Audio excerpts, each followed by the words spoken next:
মুসলমানের বাচ্চা হইয়া মুসলমানের ঘরে জন্ম নিয়া বেটা আল্লাহর আজান শুনলি, ডান কানে বাম কানে তোরে আজান দিছে, এক পবিত্র মা তোরে 2টা বছর দুধ পান করাইছে বেটা,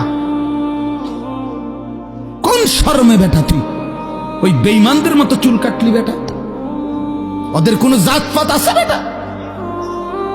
ওদের কোনো ইজ্জত আছে না সম্মান আছে?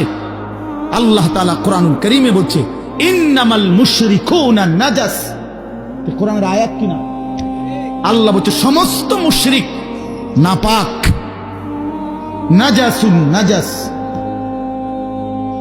সমস্ত ইহুদি নাপাক, সমস্ত খ্রিস্টান নাপাক, সমস্ত হিন্দু নাপাক, সমস্ত বৌদ্ধ নাপাক, সমস্ত নাস্তিক নাপাক, সমস্ত মুরতাদ নাপাক, সমস্ত বেঈমান নাপাক।